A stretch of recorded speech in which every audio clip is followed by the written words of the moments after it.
So let me thank the college and the philosophy faculty for including me among many notable persons honoring the memory of Eunice Belgum.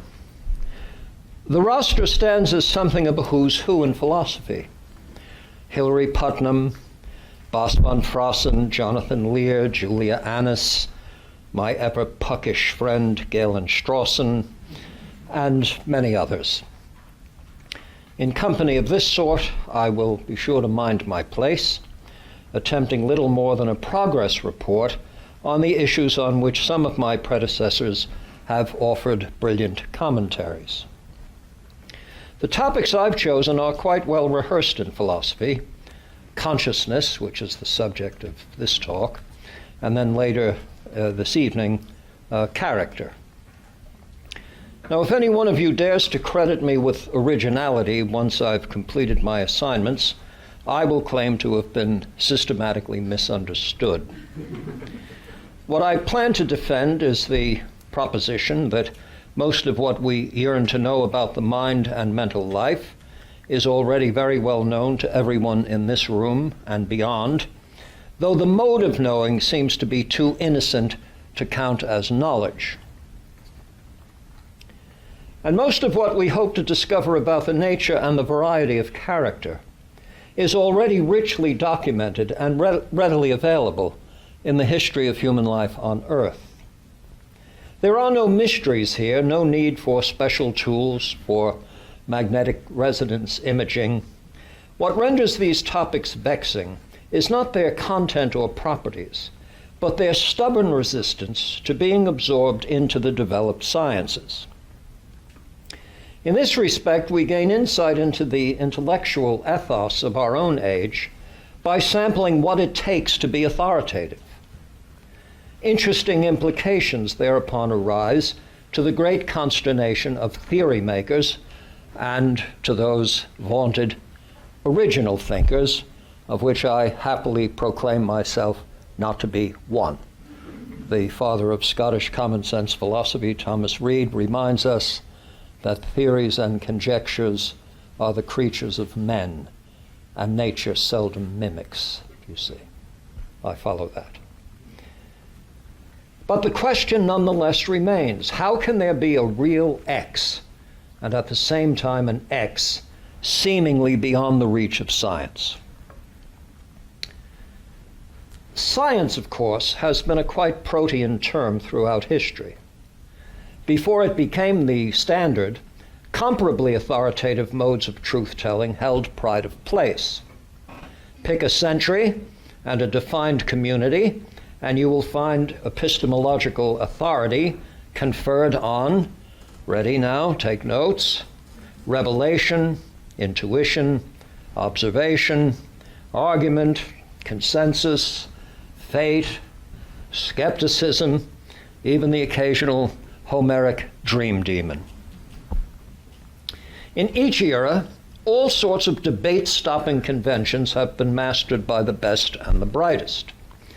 And in our own busy epoch, we tend to regard linguistic and conceptual analysis as the right way to work through the very few philosophical conundrums not already settled or soon to be settled by science, though it's unclear just which science is to have the honor. It may be physics, but it could be virology, unless, of course, physics comes to number viruses among its own fully explained phenomena. The chapter is open on this. Well, if I do not wander too far afield, I should remind us that none of the allegedly authoritative modes of knowing ever had it within itself to establish its own authority. There is no scientific proof of the superiority of scientific knowledge over that of, say, revelation or intuition. Philosophical specialties have been crafted to do this essential work. But when all is said and done, we tend to invoke pragmatic criteria. We might do so kicking and screaming, but we do tend to invoke pragmatic criteria when picking a given method to deal with a specific problem. Mind you, if the space program had made greater progress by way of revelation than with the aid of differential equations, we all know how NASA's recruiting efforts would have proceeded. And make no mistake about it, we don't want to declare ourselves to be vulgar pragmatists, except when it counts.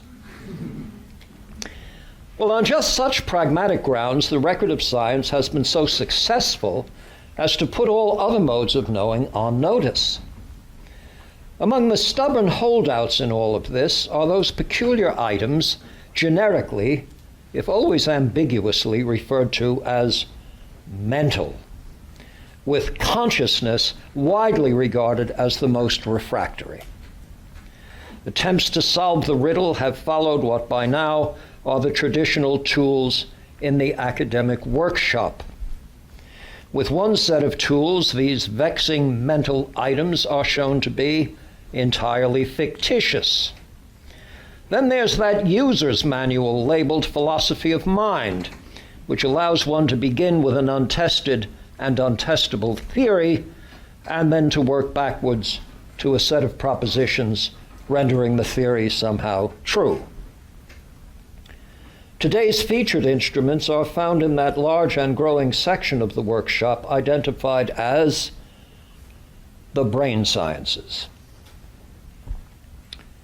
As organs go, for those of you who've yet to commit your lives to a particular organ, if the choice finally boils down, say, to spleen versus brain, pick the latter, you will always have work. So many tools, but little agreement as to just what needs explaining. Now, some might protest at this point, insisting that at least one contemporary school has taken a firm position on what consciousness is. It is a brain state, and is therefore the proper subject of a new specialty. You know the name of it, or you should. Neurophilosophy. Whoever chuckled, please do apply to Oxford for In response to this, I should begin by noting that far from being new, what is taken to be neurophilosophy is among the oldest of scientific ventures. As early as the 4th century BC, I'm closer to 80 than to 70. I will die with it being BC. You'll have to forgive me for this. That we are alive in a common era, I have no doubt, but I stay with BC. As early as the 4th century BC, evidence linking the brain to intelligence was sufficient to support explicit theories to that effect. Consider Herophilus, whose dates are 335 to 280 BC, a doctor, scientist, and teacher, who established his practice in Alexandria, where it was permissible to perform dissections on human cadavers. His now lost works are cited appreciatively by Galen. Herophilus was the first to distinguish the functions of the cerebellum and cerebrum, and to locate intellectual functions in the brain. Hippocrates earlier and Galen later reached similar conclusions and helped to establish in the process a scientific interest in the relationship between neuroanatomy and mental life. What's especially interesting about this history is that the status of the so-called mind-body problem has remained largely unchanged over a period of 2 millennia, during which time knowledge of the functional anatomy of and microstructure of the nervous system has grown exponentially. Don't say it has mushroomed, because mushroom is not a verb. Now, what of the slogan or motto itself? Far from being a foundational ontological claim, consciousness is a brain process, is actually something of a scientistic bit of bravado. Massive volumes of brain tissue can be surgically removed without any marked alteration in consciousness at all. On top of this, there is that persistently undefined entity referred to as a state. I do not address here the very different claim, according to which activity in the nervous system is reliably associated with, or even causally adequate for, consciousness. To know that X causally brings about Y is not to know what Y is, but only some of the conditions sufficient to produce it. As for the brain, it's a part of the body. You must get out of the habit of thinking that the body is just this thing that sort of hangs down from the brain. It's actually a highly integrated system, you understand. The other parts matter too, even the spleen, alas. You're highly stressed and very angry, you undergo something called splenic atrophy. There's something you could be interested in and profitably engaged, even if you just stay with the damn spleen, you know. The word state shares its etymology with status, with static. But neither of these terms is aptly applied to the nervous system in any living creature. In some sense, it would be permissible to regard consciousness as an episodic state, even as the dynamics of brain function reveal incessant change and alteration.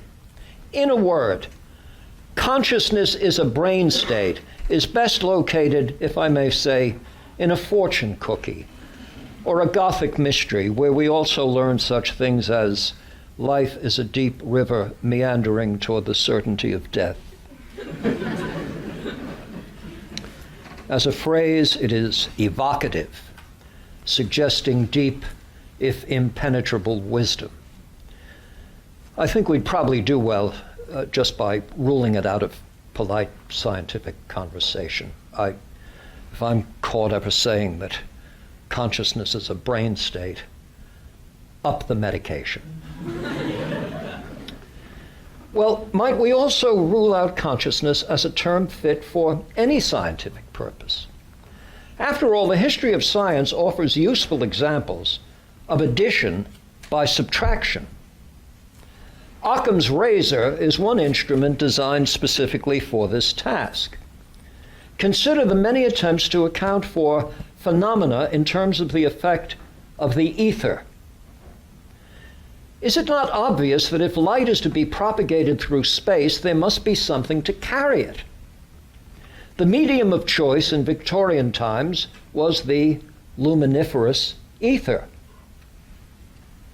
Then Michelson and Morley contrived a means by which to measure the assumed ether wind, resulting from the relative difference in the speed of the Earth's motion and that of the ether itself. As of 1887, it began to look as if we could free physics of the ether entirely. It only added to our knowledge when we eliminated it. So too with the carefully administered tests to identify witches. I could keep you on the edge of your seats with the tests contrived by way of the Malleus Maleficarum to identify witches. The tear test, the pricking test, the flotation test. Serious people, the best courts in Europe and England with seasoned lawyers, dutiful to trial procedure and rules of evidence, carefully weighed the results of these tests. Now, we were only able to rid ourselves of this business by finally accepting that there aren't any witches in the first place. You see, the problem was not a methodological problem. The problem is that the ontology of the thing was empty. Now, I know in a group this size, at least 4 of you not only believe in witches, but 2 of the 4 might think you're a witch. In both of those instances, you're incorrect. Yes, postmenopausal women, especially those of marginal means and poor nutrition, do tend to float when placed in a large tub of water. As long as the test is designed to identify witches, we will make no progress toward the discovery of osteoporosis. So again, epistemic addition by ontological subtraction. Might we not therefore make comparable progress by treating the so-called problem of consciousness as akin to, say, the problem of witches, or the problem of unicorns, the pseudo-problem of finding a method capable of explaining what isn't there to be explained. Now, some of our predecessors grasped the nettle in just this way. Here's a famous passage from the redoubtable William James. William James is the quintessential American psychologist, philosopher. There aren't many nations in the history of the world who would have produced Bill James. So, all right, here's James getting to the point. Quote, "Consciousness is on the point of disappearing altogether. It is the name of a non-entity and has no right to a place among first principles. Those who still cling to it are clinging to a mere echo, the faint rumor left behind by the disappearing soul upon the air of philosophy." Close quote. Be done with it, you see. Well, James, of course, was not skeptical about consciousness, either his own or that of others. He was simply putting to rest the notion that the word referred to some localized thing or even some process over and against the constellation of complex processes on which most psychological states depend. Thomas Henry Huxley, famous as Darwin's bulldog, perhaps less daring than James, was not skeptical about the reality of consciousness, but considered hopeless the task of finding a scientifically tractable way of handling it. He was fully conscious of his own consciousness, even committed to the belief that it arose somehow from irritable neural tissue. But he was finally resigned to failure in any attempt to link the facts of one to the facts of the other. Thus, in his 1866 Lessons in Elementary Physiology, we find Huxley stating, quote, "But what consciousness is we know not, and how it is that anything so remarkable as a state of consciousness comes about as the result of irritating nervous tissue is just as unaccountable as the appearance of the jinn when Aladdin rubbed his lamp, or as any other ultimate fact of nature." Close quote. Now, he's a great scientist, but if you think this problem here is akin to rubbing a lamp and getting a genie out, you begin to see that the task might be more daunting than you thought at the outset. I mustn't overlook Gilbert Ryle in this connection. Sometimes he's understood to be advancing some sort of reductionistic theory, but this is mistaken. In The Concept of Mind, his 1949 classic, Ryle's objective was to make clear that propositions about mind and propositions pertaining to bodies must be semantically mapped in different ways, such that the two can't be in conflict. They're not drawn from the same logical space. Arriving in a flood of tears is not like arriving in a Chevrolet. Being in a state of grace may or may not also find one being in the state of South Carolina.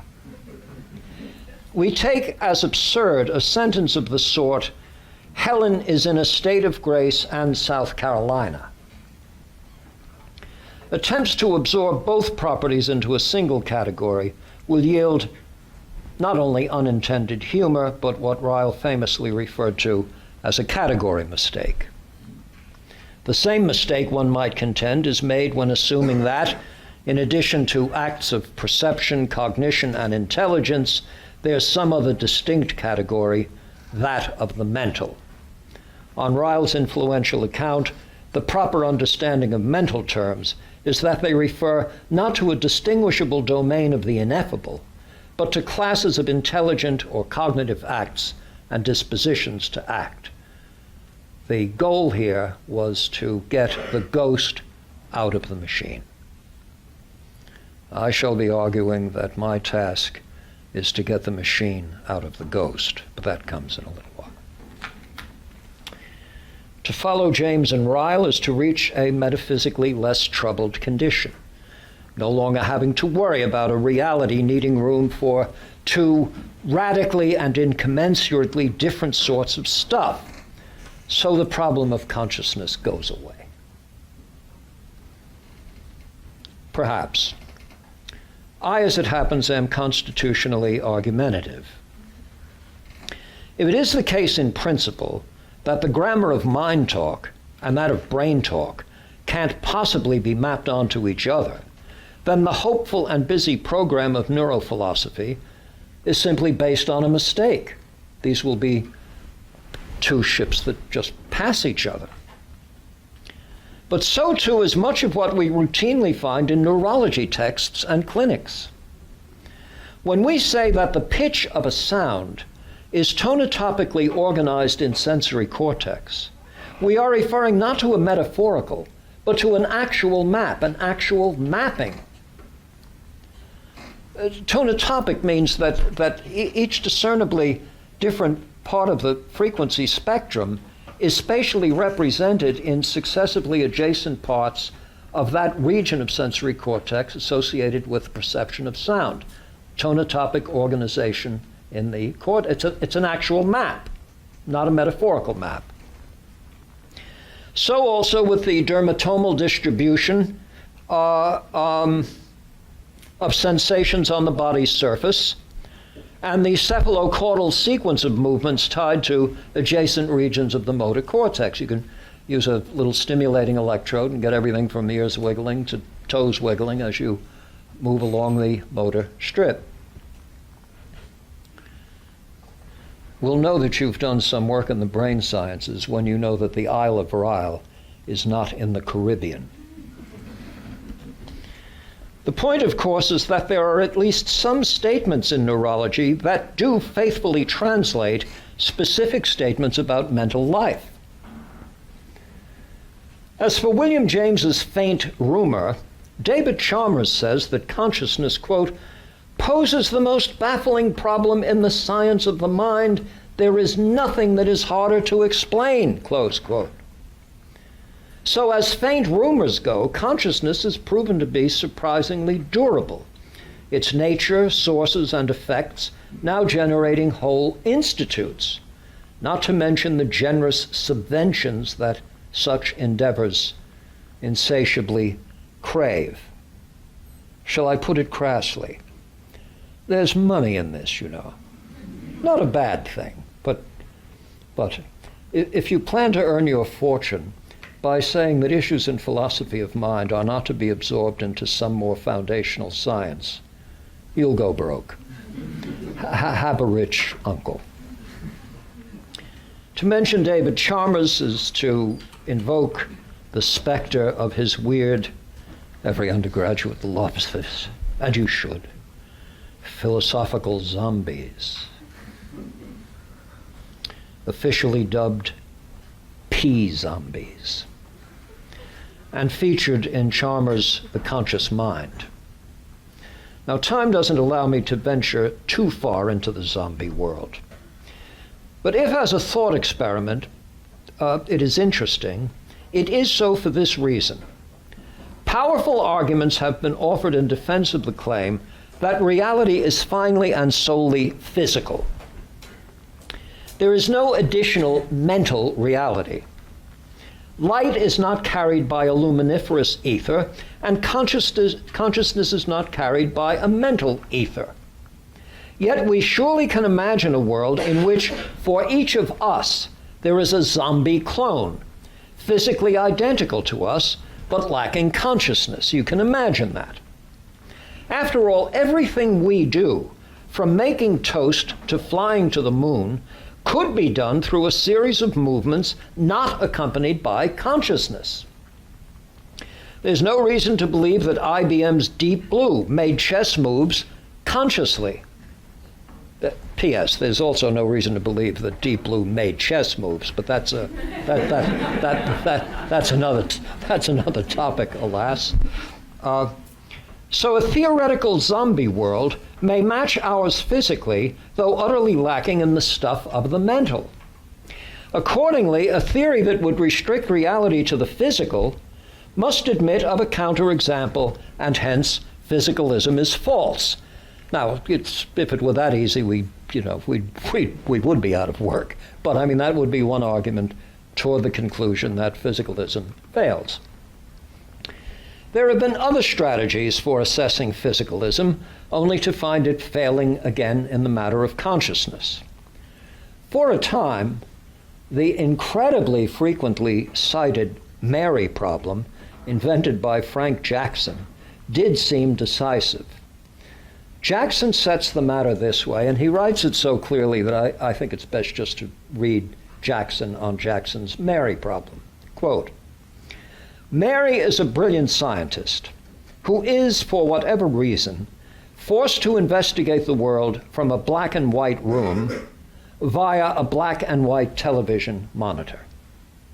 She specializes in the neurophysiology of vision and acquires, let us suppose, all the physical information there is about what goes on when we see ripe tomatoes or the sky and use terms like red, blue, and so on. What will happen when Mary is released from her black and white room or is given a color television monitor? Will she learn anything or not? It seems just obvious that she will learn something about the world and our visual experience of it. But then it is inescapable that her previous knowledge was incomplete. But she had all the physical information. Ergo, there is more to have than that. And physicalism is false." So that's a second counter. Jackson would come to retract this claim, and with penitential sobriety would embrace physicalism. I don't regard his reasons for this as at all compelling. Actually, the Mary tale was overdrawn to begin with, leaving room for criticisms based on the notion that being reared in a black and white world resulted in the atrophy of certain necessary mechanism. You've got the picture. I mean, you can do this till the cows come home.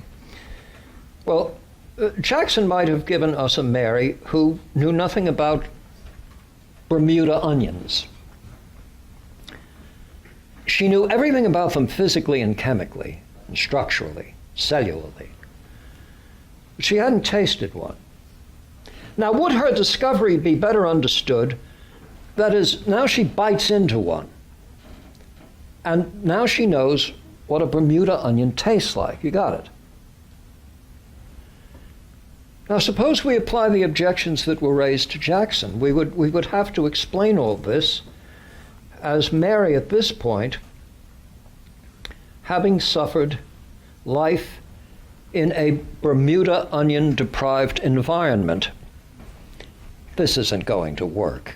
I mean, you'd get a Tootsie Roll-deprived environment, and you'd get a menthol-deprived environment. Jackson should have held on to this. The main point is something of a truism, not to mention a brute fact. An exhaustive knowledge of the laws of harmony will not generate a sound, nor can a complete description of the classical pain pathways result in pain. One with sufficient philosophical agility can devise any number of accounts that would seem to spare the physicalistic theory of conscious experience, but here we have a gap that simply refuses to close. Mary now knows what a red rose looks like, and that's the end of it, which of course it isn't. Well, every month the philosophy journals will be stoked to reheat some antique contribution to philosophy of mind, the current edition claiming for itself a new turn of phrase or some high-tech backup from studies of mice brains or something. Clinicians, I should note, have they have a term for this very strong tendency to continue to repeat activities marked by repetitive failure. The term is OCPD, and it stands for Obsessive Compulsive Personality Disorder. It does become a badge of merit when its productions are favorably peer-reviewed by fellow sufferers. To stay with this clinical model, let me take down some of the relevant parts of the patient's life history. Before consciousness became this baffling problem, it was already rather odd as a word. talk of consciousness per se is actually of relatively recent origin. I bet you didn't think so. As I understand it, I don't think the Chinese had it, I mean the word, not consciousness, till the 19th century. Locke's use of the term in an essay concerning the human understanding was something of a departure from convention. For Locke, the word refers to an individuated arena, call it the mind, filled up with entities, call them ideas, and accessed introspectively. Previously, the English word was understood more literally in terms of its Latin roots, cum scio, which conveys joint or shared knowledge. The Oxford English Dictionary offers as the earliest use, quote, knowing or sharing the knowledge of anything together with another, privy to anything with another, close quote, and supplies the relevant Latin phrase, aliqui aliquius rei conscius, one another sharing knowledge of something. Hobbes understood the word in just this older sense. Hobbes says, quote, where two or more men know of one and the same fact, they are said to be conscious of it one another.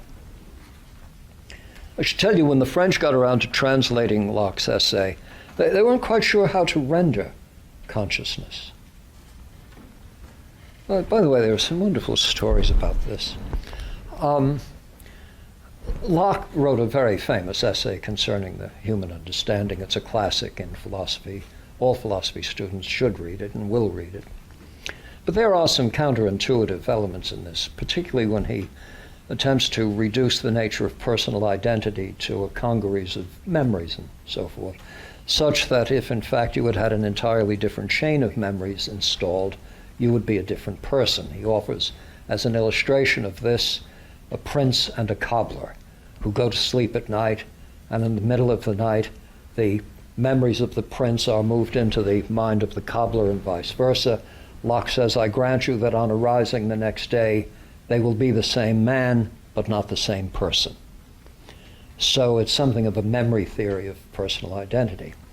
Now look, we always need artists to keep us honest.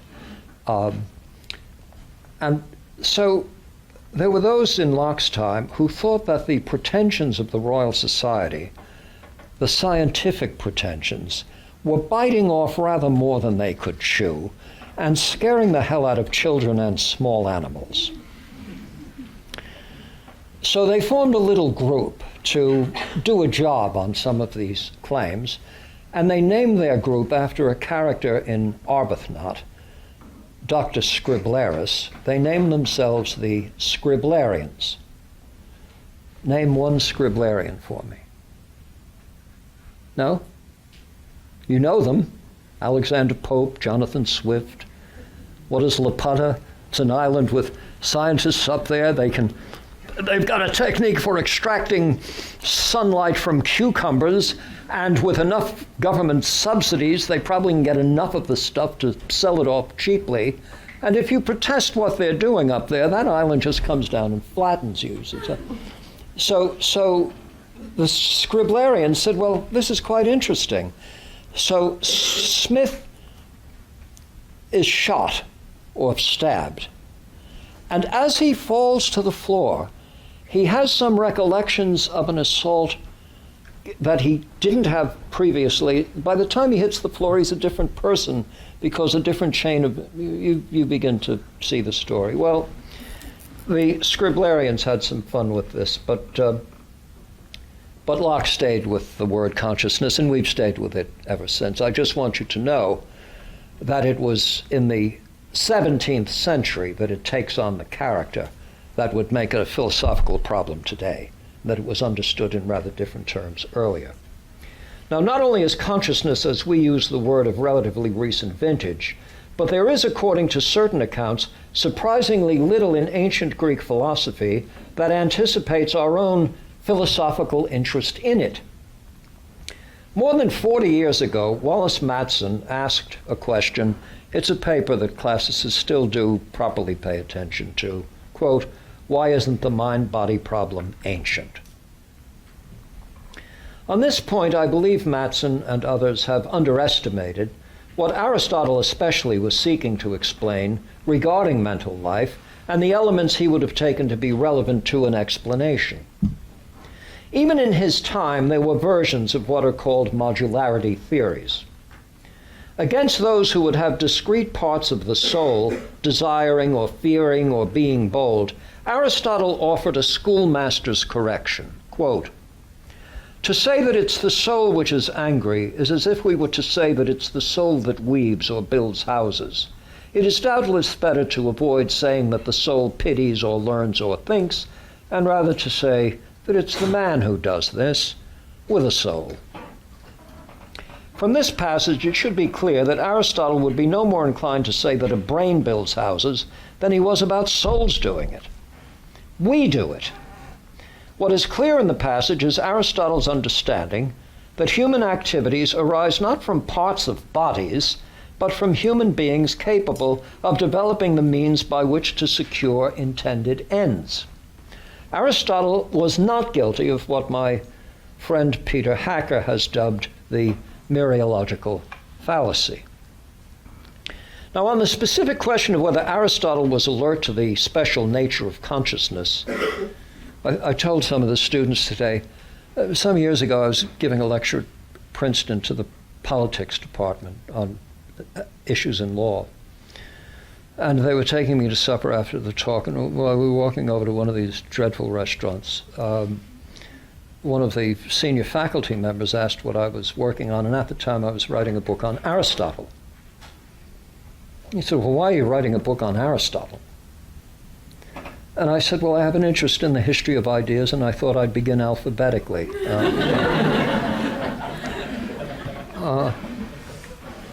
On the specific question of whether Aristotle was actually alert to the special nature or problem of consciousness, his treatise on the soul leaves little doubt. The question has been addressed directly by Victor Kasten, who notes that Aristotle clearly took consciousness to be both an intrinsic feature of mental life and a higher order process, as we use that phrase. Kasten cites passages in Aristotle's treatise on the soul, where Aristotle states that we perceive that we are perceiving. This is taken up chiefly in Chapter 2, Book 3, where Aristotle says, quote, "Since we can perceive that we see and hear, it must be either by sight itself or by some other sense, and either the process will go on ad infinitum, or a sense must perceive itself and its activity." So the conscious awareness is built into the process itself. You don't need something separate from it. If to perceive what we're perceiving we had required a separate mental power, then yet another such power would have been required, allowing us to perceive that we are perceiving, etc., etc. Aristotle doesn't do silly things like that. The way out of the bind is to accept that perception carries conscious awareness with it, intrinsically, and that perception and thought possess a unifying power over the registration of different and multiple objects and properties that are presented. Noting that, quote, "It is impossible to pass judgment on separate objects by separate faculties," Aristotle adopts the common sense understanding that thought and experience are unified. If hot were judged by a hot sensing faculty and cold by a cold sensing faculty, then neither of these or both together could generate the judgment hotter than. Aristotle was not aloof to mind-body issues, but he clearly did not have what we take to be the problem of consciousness. This is not because he died in 322 BC, without any possibility to have been improved by, say, Daniel Dennett. He did not have our problem of consciousness, and this because he was not phobic about gaps. Consciousness for us is problematical because we are committed to one or another version of the maxim according to which physics is complete. And this creates some sort of explanatory gap when we approach consciousness in the spirit of physicists. We strive to insert into the gap the right combination of metaphysical refinements and scientific data, hopeful that the mix will absorb consciousness into the orderly world of things already understood. Then we will have causal closure, and all ghosts will have been evicted from the machine. Truth be told, there's a tendency to be embarrassed by not embracing physicalism. Taking consciousness to be the hardest of problems is to admit to a failure to establish a credible, coherent account of it, a satisfactory explanation, a scientifically sound gap filler. It's also, if only implicitly, to claim to have solved problems judged to be less difficult. You see, when you say that consciousness is the most difficult of all problems, that has to be in relation to some problems not nearly as difficult. It's to admit of a certain frustration that whatever succeeded with easier problems isn't proving to be serviceable here. But this seems to me to be all too metaphysically complacent. Take any phenomenon. Consider birth certificates or the breakfast menu. Try to fit these things into a framework that permits a rank ordering in terms of how hard it is to explain something. Well, what would a thorough explanation of the breakfast menu look like? This whole thing, this would be a text on culture, gastronomy. The founder of the French cuisine was Jean-Antoine Brillat-Savarin, a young contemporary of Napoleon's, whose mother was said to be the finest cook in the south of France. And she must have been dazzling. It's said that on the last night of her life, at the end of the fifth of a 6-course meal she had prepared, as she grabbed her chest and fell to the ground in the throes of a terminal heart attack, her last words were, "Quick, bring the dessert."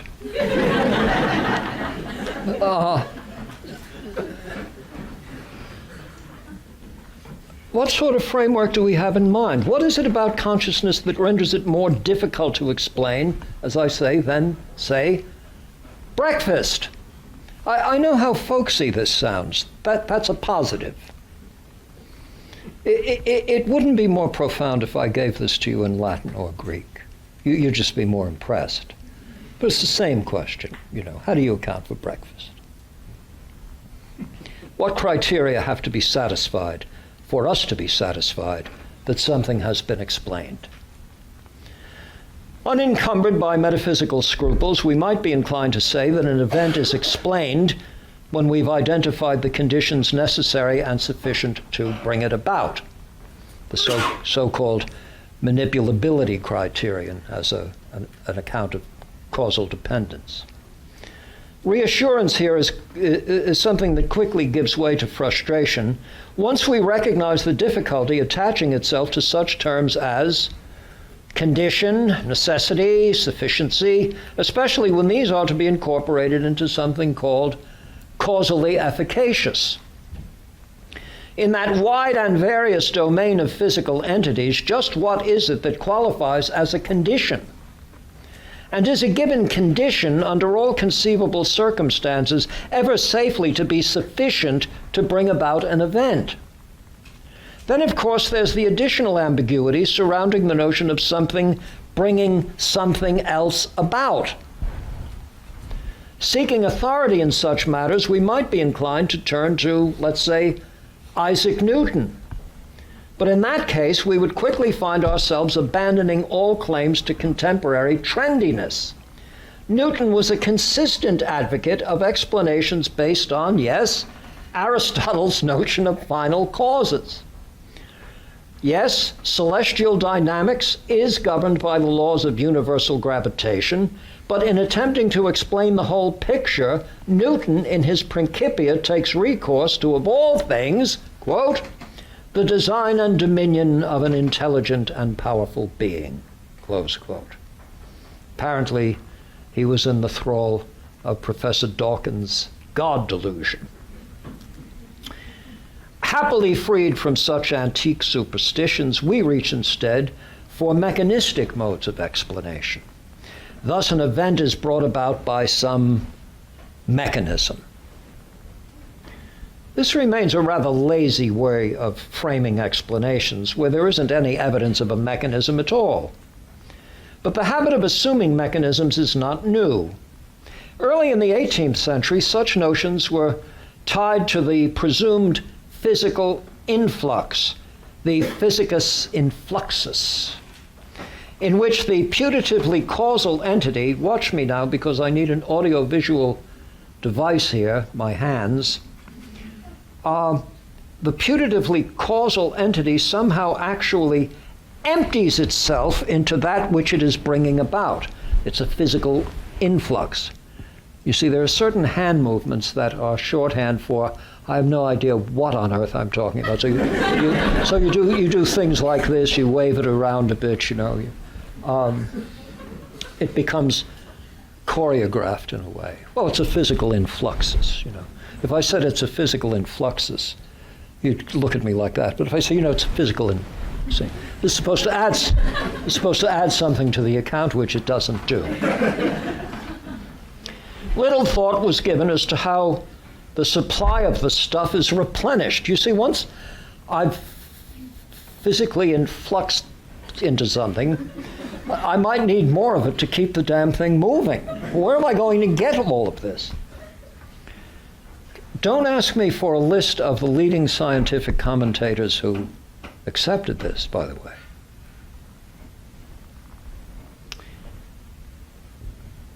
How might there be action at a distance? What is it about a property that permits or prevents it from being the source or the receptacle of such an influx? Actually, it was Leibniz who first spelled out the terms of the influx theory and then proceeded to argue against it. His criticism is still timely, in that today's mechanistic approaches to mental function stubbornly assume some means by which the physics of the nervous system brings about events of a radically different nature. I suggest to the philosophers present that this, after all, is what epiphenomenalism is all about. Make no mistake. Epiphenomenalism is a physicalistic thesis, trading in a counterfeit form of dualism. It is physicalism grown shamefaced, and Huxley himself acknowledged as much. Philosophical materialists abhor a gap, but attempts to fill it with mechanisms have been less than convincing. Suspending skepticism, we might simply grant the required mechanisms, physics now again seeming to be complete. With the ontological part of the story thus settled, the gap should disappear, but it doesn't. Here are these ions moving across the cell membrane, and here is Gretchen complaining of toothache. We accept the mechanism, but it still can't bridge the divide. Nonetheless, Daniel Dennett speaks for many, perhaps for most, when he declares in his book, Consciousness Explained, a book dubbed by many critics as Consciousness Ignored, that consciousness is not an it, found here or there in the brain, but, quote, now you'll know what it is, by way of Professor Dennett, various events of content fixation occurring in various places at various times in the brain. Of course, no one had ever suggested that consciousness was some sort of discrete entity with a specific location. And what might events of content fixation refer to, if not the ability to maintain attention on specific objects and events? Content fixation is one of those hyphenated scientistic terms by which the magician hopes to make mental entities disappear. Content fixation, do you see? All hope is not to be abandoned. In some still and utterly elusive way, a thorough mathematical account of reality might come to include an account of whatever it is that yields consciousness at the phenomenological level. The equations of quantum mechanics provide what physicists take to be a complete description of the known physical world. Michael Lockwood has, in my judgment, offered a quite searching account of the manner in which consciousness itself could be included within and reveal a yet fuller comprehension of quantum mechanics itself. At the center of notions of quantum consciousness is the liberation of the physical from primitive notions of matter as such. To the extent that our current descriptions of brain function are tied to the older materialist mechanist concepts drawn from an older macrophysics, it's not surprising that there's no similarity between phenomenological reality and thoughtless extended bodies. But the quantum world is different, possessing enough that is mysterious to begin to look like a candidate for the provenance of consciousness. In my estimation, Lockwood has offered a coherent and responsible account of the manner in which quantum mechanics might relate to the nature and limits of personal experience. This is too far afield of my task today. I note it to underscore the primitive nature of mechanistic accounts, do you see? We're still trying to do this work with balls rolling down inclined planes. It's not the way to go. An old man told you that, believe me. If you could do it that way, I'd be out there with balls rolling down inclined planes day and night. I don't sleep much anyway. In search of a plausible and convincing explanation, we might follow Aristotle's lead in the matter of consciousness and ask directly, what is it for? I gave a talk at the University of Miami on consciousness, different from this talk. And the talk was titled Consciousness, Who Needs It? Because I was going to develop the zombie thing, and anything we do with consciousness presumably could be done without it. You could have cats saved from burning buildings and so forth. And it dawned on me that I seemed to be lapsing into a childhood Manhattan mode of locution. Consciousness, who needs it? I said I might come back next year and give a talk titled Ethics, Who Cares? Well,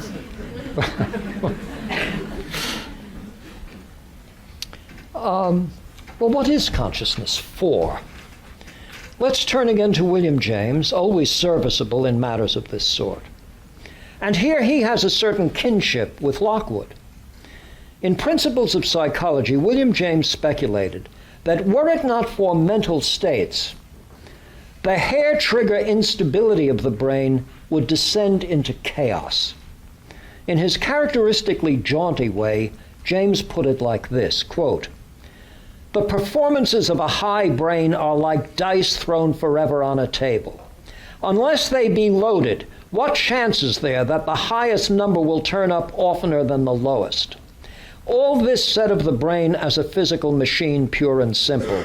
Can consciousness increase its efficiency by loading its dice? Such is the problem." So James is already anticipating something of an information metric, a probabilistic or an entropic metric, as perhaps bridging the gap. This is one answer to the question of just what consciousness is for, though it leaves unsettled what it is.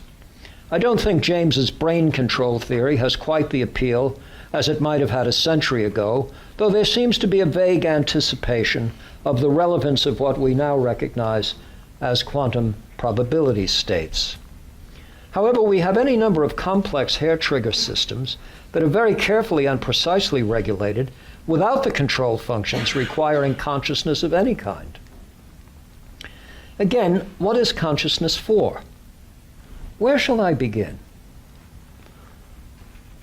There would seem to be little evolutionary point to consciousness except as an aid to planning a future. But I must be clear on this. What registers in consciousness moment by moment is gone before anything can be done about it. Do you see? Having some means by which to store or preserve such happenings is also pointless unless the record is to be of use at some later time. Metaphorically speaking, and within the arguably relevant framework of evolutionary psychology, what counts in consciousness is a past that can be brought into it as a means by which to engage the future, often the immediate future. Consciousness, thus understood, is a link in the process of planning and is distinct from both memory and mere awareness. To be aware is to be in contact with the present. To be consciously aware is to be disposed toward all that might follow based on all that has preceded. Nonetheless, an entity might plan without the benefit of consciousness. Deep Blue's chess moves are organized on the basis of likely replies by an opponent. Planning suggests conscious deliberation, but as I say, there are at least arguable counterexamples in which consciousness need not be posited. Think again of the P-zombie, conceived as possessing a record of past events used to program a course of future action. Briefly put, consciousness is not needed by a chess grandmaster, if all one means by that is an entity that seldom loses chess matches. So something more ambitious must be invoked to arrive at a better sense of the part played by consciousness where it is present. I should think it uncontroversial to claim that only a conscious being has an adequate warrant for concluding that there are conscious minds other than one's own. What I mean by this is that consciousness seems to be the precondition for ascribing mental life to others, for taking others to be relevantly like ourselves. Consider a world in which only one person had pain receptors and the experience of pain. How could others know that they were causing pain in that person? We ascribe to others such sentiments, motives, desires, and intentions as we are able to harbor ourselves. The child experiments with such ascriptions when interacting with dolls and pets. To this extent, consciousness reaches back to the original pre-Lockean sense of the term, that of something knowingly shared. Consciousness thus renders meaningful the grounding of responsibility, that of holding oneself and others responsible where such would not be the case in instances of sleepwalking, hypnotic trance, drug-induced states, P-zombies, etc. Consciousness in this way is the starting point of a moral and civic psychology. The forms of life made possible by consciousness are only tangentially captured by terms such as subjective experience, especially as these reach little beyond the rudiments of visual and auditory sensations. I should think that the distinctive task of a science of consciousness would be a credible and systematic account of the manner in which knowledge, desire, belief, and judgment come to be integrated into action plans by entities that have an interest and that take an interest in themselves and others. This science is not to be confused with brain science. It is rather more like that political science advanced by Aristotle as he attempted to establish the conditions essential to a flourishing life. If this is the goal, the major obstacle to scholarship is distraction. Distractions are not always frivolous. Sometimes the demands imposed on thought and judgment are so severe that we turn to more tractable projects and then ease conscience by convincing ourselves that all this will get us back on track. Moreover, we often make great progress with these alternative undertakings, and by the same rationalization, take this as if it were progress in our original mission. Conscious life is a unique feature of living things. It is, as it were, the first rather than the final frontier, for it sets the metes and bounds of all other frontiers. It has not been explained by the brain sciences. Rather, and owing to the powerful distraction that is brain science, we tend now to underestimate its uniqueness. To be conscious is to be able to locate oneself not only in a given context, but in other conceivable contexts. What, after all, is imagination, if not consciousness supplying its own content? But I go on too long, as if unaware of your patient expectation that this tale might have a moral. To wit, it is in the actual lived life of real persons that a human science finds its challenge and its data. The valid human science is that very folk psychology, ironically depreciated by many, who, in the absence of folk psychology, would have no subject at all. Thank you.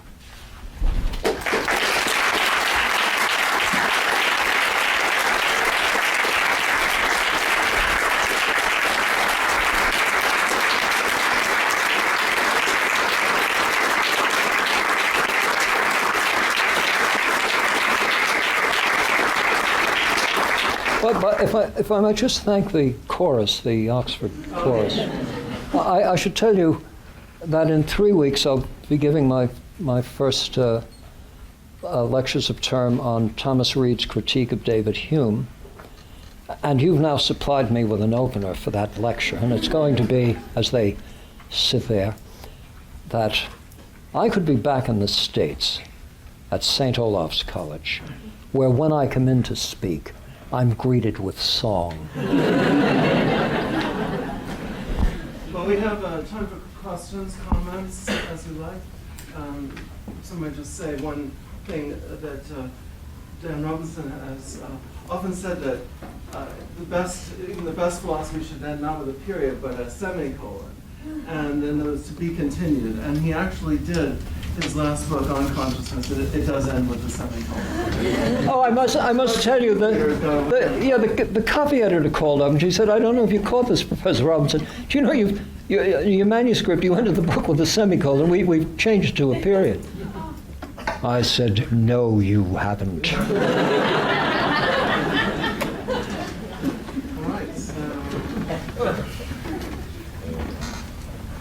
Yes.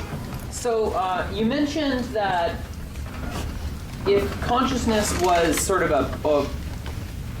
a collection of memories, that as someone got new memories, such as being assaulted and falling to the ground, they would become a new person. But when I think about this almost we have a similar situation in science where, like, for example, if I add salt to a beaker of water, it changes the salinity. But if I add salt to the ocean, it doesn't change the ocean's salinity at any significant degree. So we almost treat we have a system and then the universal atmosphere, which doesn't change significantly, but it can change over time. But any one little blip isn't going to make significant changes. So might consciousness act in a similar way? Well, now look, if you're treating being assaulted by a knife-wielding maniac who has just sent you toward the next world as one of a number of memories that, sort of indifferently merge into an ocean of previous memories, I would claim that your weighting scale for memories and mine would be different. But on the general point, that if you treat personal identity as made up of a very, very large ensemble of recorded experiences, then the scriblarians were just being nags, because obviously that whole body, that oceanic body of memories, against a few little things that in some sense answer to Locke's description, certainly is not going to change personal identity. And might I just add that I think being assaulted and being sent on to the next life would be a game-changing for my identity in many ways. It would change perhaps my outlook on my life. So certainly when you got to the next place. Right. Yeah. I don't think I would call that a blip. Thomas Reid, of course, got to the point directly when he said that having a recollection of having done something no more makes you the person who... Asylums are filled with people who put their hand inside their jacket and lament the fact that they lost in Belgium in the Battle of Waterloo. But the fact that they have a vivid recollection of having lost the Battle of Waterloo doesn't make every one of them Napoleon. So the idea that you can constitute a personal identity with no more than memory struck Reid as something that wouldn't quite work. The issue of personal identity remains an interesting issue in philosophy. There are volumes, anthologies devoted to it. It's a non-trivial issue. You see what the problem is, don't you? In a system like this, constantly changing, taste buds are new every n days, that sort of thing. How do you get an enduring personal identity in a system that is in constant flux? Every cell of your body is different from the cells your body had, except for the central nervous system neurons, when you were born. There is a continuity of identity over time in a system in which there is no such continuity, and that's a problem. It's something we worry about, work on, think about. Now, we have a Hume scholar in the room, and of course she probably thinks that Hume made all the necessary corrections on this and provided a much better account of personal identity, particularly with the parade formation. Here's the question. How do you maintain a continuity in the face of change? And Hume offers as one example, parade formation. Every so many steps, a particular parader, military person steps out, is replaced by another. You keep the continuity of the formation even as you change the individual participants. So I say this is a live and interesting subject.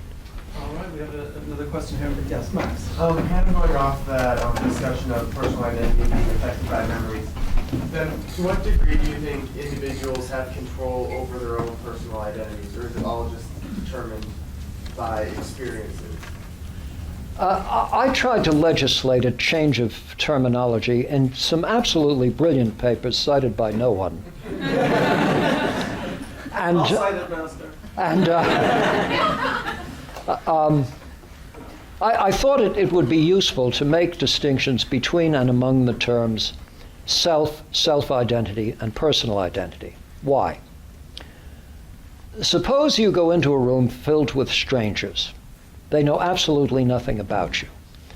The way the English language works, we would say that with respect to that group, you do not have any personal identity. They don't know who you are. You, on the other hand, might be very well known to everybody in the room, but you're suffering from amnesia. So you don't have a self-identity, but you have a robust personal identity in that you are socially well known to those surrounding you, but you don't know who you are. Now then there's this other entity, which I would have referred to as self. You may be totally amnesic and have no self-identity. You may be totally amnesic in a room filled with people who know nothing about you and therefore have no personal identity. But you do know that you are. So there can be the preservation of selfhood even in the absence of self-identity and personal identity. Now I thought this was an improvement in the nomenclature and totally underestimated. Once scholars latch on to a lingo, they will keep it. You just have to change a lot of things to change the word. Well, we're not going to change that. And that has created a great deal of confusion because we can provide very good accounts of personal identity. Show me your driver's license, your social security card, et cetera, et cetera. We know how to fingerprints, DNA. But what makes the problem an interesting problem is that you've retained this understanding of who you are over a series of cellular changes that are second by second. And from a physicalistic point of view, that's difficult to account for. Okay, Professor Huff and then Karen. Yes. Towards the end of your talk, you seem to be defending the idea that consciousness is for sociality, for being social. For being civic, I would say. Excuse me? I would think more in civic than in merely social. That was actually my question, because to say for social, you can include ants and a Yeah, variety right. of other things. No, I meant So I was civic. interested in the particular kind of social that you think. Do you think that's what consciousness is? That a sort of just so story about where it might have come from, or is it just a useful aspect of it? Well, I have a question of this sort. When I think of things brought about by what we're pleased to call human initiative, imaginably these things could have been constructed by some deep blue kind of technology supplied by extraterrestrials. And you could see the cathedral at Chartres, the whole routine, the Sistine Chapel, and some modern art too. Where's Jill? Yeah. So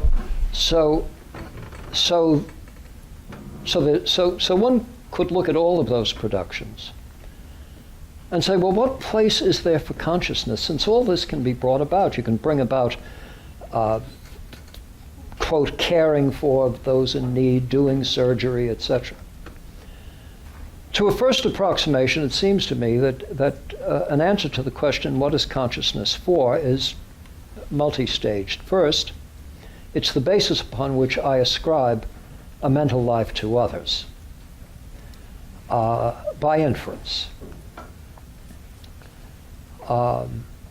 Second, in ascribing a mental life to others, I supply that mental life with sufficient content to bear the weight of responsibility. I add to that a set of expectations, a set of desires,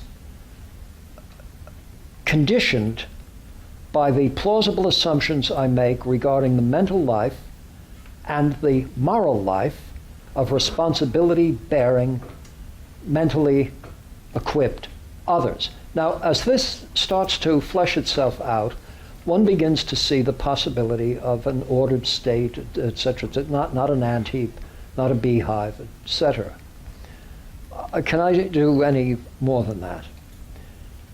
I am an old chap. I can't do any more than that. You're quite a young chap. You can do tons of things with that. So I am in that phase, you know. I've said to groups before that my life divides itself remarkably in two 25-year sections. I spent so much time on the biophysics of vision and brain function and so forth, about 25 years of that. So the first 25 of those years, I was devoted to how does it work? And then the next 25 years have been devoted to what does it mean? But now I'm at the point in life where the question is, why do I care? I do care, but this is the best I can do with consciousness. I told you at the outset that there isn't anything original here. I want to raise certain challenges against what is beginning to look like a kind of received wisdom that isn't really very wise. But so your two talks are related? Yes, they are indeed. Yeah. Charles didn't know that. Yeah, but you have to be conscious to understand the second. Marginally, yeah. Oh, we have a young chap here, Cameron. I just want to touch on your talk earlier about the idea of personal identity itself. And in that, you discussed this idea that if a person with amnesia walked into a room, for instance, they would know that they would exist. However, maybe you could provide a counter-argument to that in the idea of, let's say that there's this boy, Timmy, who was raised in a box, literally with no social contact whatsoever. He does not speak, read. He only knows basic emotions and fears which are programmed mainly into his chemicals or his feelings, things like that. He then comes out of that box. Does he then know that he exists? Because he has not been socially conditioned to know that he exists. Well, you see, that begs the question. I don't begin with the assumption that an awareness of myself as an existent is the result of a social conditioning.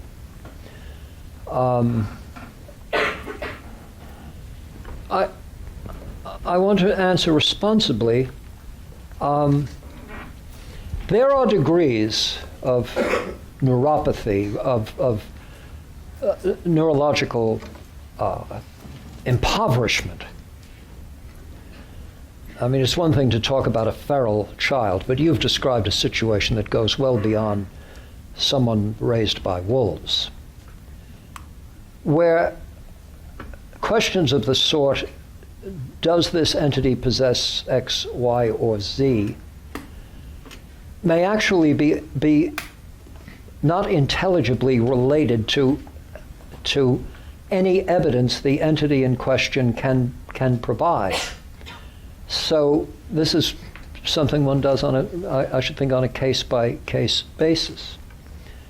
The question I would ask is this: if there's still surviving nociceptive capabilities, the thalamus is functioning, and you stick a pin in the sole of the foot and get a wincing thing, does the entity know that the experience is the entity's experience and not some other entity's experience? But I think trying to come up with solving the criterion problem with respect to self-awareness is rather difficult. It's always going to be an arguable sort of thing. It's a very fascinating question. I have no answer to it. We have room till 5 o'clock. I see one other question. Yes, and then we'll go to the Prime Minister. Yes. Professor, over here. I'm sorry. Oh, there you are. Okay. No, that's all right. Following up on Professor Huff's question about consciousness and civic engagement, you seem to talk about, or in a civic sense, you seem to talk about theory of mind when you said that somebody has to understand that other people have thoughts and emotions, and yet we know some humans don't have at least very much theory of mind, not very well developed. So for example, my son about a year ago at the dinner table looked at me and said, "Dad, are you thinking what I'm thinking?" Was that the moment that he became conscious, when he recognized that I too had thoughts that were different from his? I think the first time he told you a little white lie about who broke into the cookie jar or something, he probably was quite well aware of the fact that you have this obsession with ferreting out his vices and making life uncomfortable, and refusing to allow him to live the villainous criminal life of childhood. That would be my guess. So, these experiments have been done. Will one monkey deceive another as to the location of a goodie of some kind? And I do wish they wouldn't clap these primates up into such quarters and so forth. I mean, we're primates. Do it with us, for goodness sake. You make the price right, anybody will get into a cage. Right. Okay, we just have time for one more question. Mr. Prime Minister. Toward the end of your talk, you said maybe something like a better, more informative way to study consciousness would be a human science like folk psychology. No, folk psychology provides the subject. Right, but It doesn't settle it. I mean, would a better way to study consciousness be something like phenomenology? Or Well, I wouldn't make a sharp distinction between phenomenology properly conceived and a folk psychology. Here's what I want to get at. I can leave you with this. It'll say a lot. I used to hate it when people began sentences this way, and I find I'm doing it more and more. When I was your age. By the way, I can say that to just about anybody in this room. I had an interest. Interest is not the right word. I had an obsession. Freud says, each man has a devil. In Schiller's terms, a Mephistophelian compulsion, in whose service he knows no limits. Now, Freud's compulsions are better left unstated. But my interest was the visual process. I lived it, ate it, slept it 24/7. You get it? I was a featured speaker at the International Biophysics Congress in my 20s. I knew this stuff. I knew it, loved it. One of my professors was one of the great 20th century figures in vision, Professor Clarence Graham.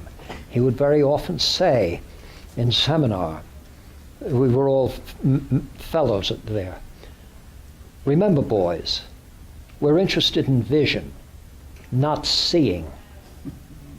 All right, now, in some of my research concerned with inhibitory mechanisms at the retinal level, you present a dark adapted eye with a 20 millisecond flash at an 8-degree eccentricity with respect to the fovea.